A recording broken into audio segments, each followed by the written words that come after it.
नमस्कार और जय जोहार राम राम संगवारी हो। तुमन देखा था छत्तीसगढ़ फोकस न्यूज जेन में मिली तुमन ला छत्तीसगढ़ के बड़े बड़े खबर वो भी छत्तीसगढ़ ही में। और ये चैनल ला तुमन सब्सक्राइब करके रखा और लगातार हमारे साथ जुड़े रहा। जय जोहार नमस्कार। रायपुर में मालगाड़ी की बोगी अलग होने से बड़ी दुर्घटना टली, रेलवे ने जल्द कार्रवाई की। रायपुर के मोहबा बाजार में सोमवार को एक बड़ी दुर्घटना टल गई जब एक चलती मालगाड़ी की बोगी अचानक अलग हो गई। क्षेत्र में हड़कंप मच गया, लेकिन रेलवे कर्मचारियों की तत्परता से बड़ी घटना होने से बच गई। बोगी को मरम्मत के बाद ट्रेन में जोड़कर सुरक्षित रवाना किया गया। घटना की जाँच की जा रही है और यातायात अब सामान्य है। यह घटना उस समय हुई जब मालगाड़ी रेलवे ट्रैक से गुजर रही थी। अचानक एक बोगी ट्रेन से अलग हो गई, जिससे ट्रैक पर अफरा तफरी मच गई।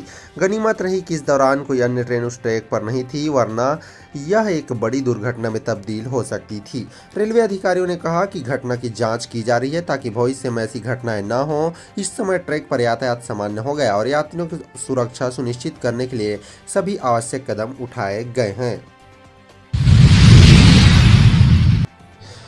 अमित शाह के दौरे के बाद बीजापुर में बड़ा नक्सली आत्मसमर्पण। 29 लाख के 6 इनामी नक्सली और 25 नक्सलियों ने की आत्मसमर्पण।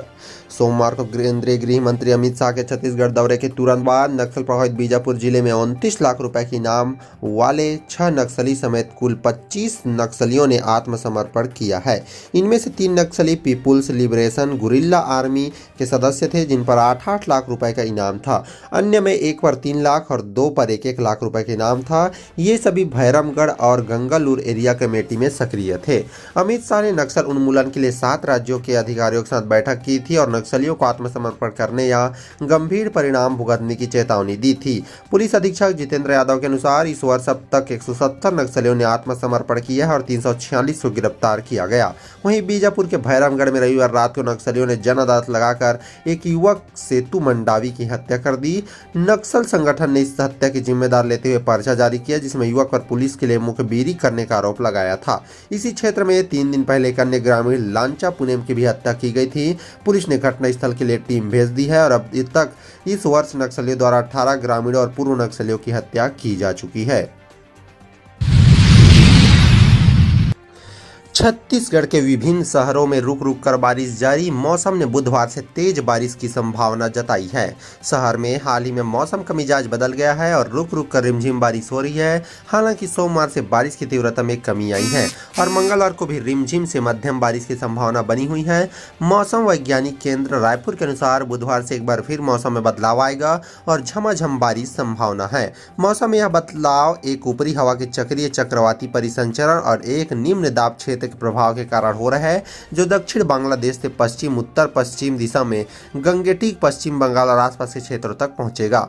मौसम के इस बदलाव का असर तापमान पर भी पड़ेगा। वहीं सोमवार को अधिकतम तापमान 29.6 डिग्री सेल्सियस और न्यूनतम तापमान 24.3 डिग्री सेल्सियस दर्ज किया गया, जो सामान्य से कम है। बांगो बांध का 3 साल बाद बांध हुआ लबालब। 5 गेट खोले गए। हसदेव नदी का जल स्तर भी बढ़ गया। कोरबा और कोरिया जिलों में लगातार बारिश के कारण बांगो बांध भर गया है और इसके 5 गेट खोलने पड़ गए। 3 साल में पहली बार बांध के गेट खोले गए, जिसमें लगभग 50,000 क्यूसेक पानी हसदेव नदी में प्रवाहित हो रहा है। शनिवार रात 3 गेट खोले गए और रविवार सुबह 2 और गेट खोले गए। हसदेव और तान नदी का जलस्तर बढ़ने से नदी तट के रहवासियों को सावधान रहने के लिए अलर्ट जारी किया गया। बांगो बांध के गेट खोलने के बाद दर्री बराज पर भी पानी का दबाव बढ़ गया और इसके गेट भी खोले जा सकते हैं। बारिश के कारण क्षेत्र के कई इलाकों में पानी भर गया और खेतों में रोपाई काम बाधित रहा। इसी के साथ कई कोयला खदानों में भी काम बंद रहा।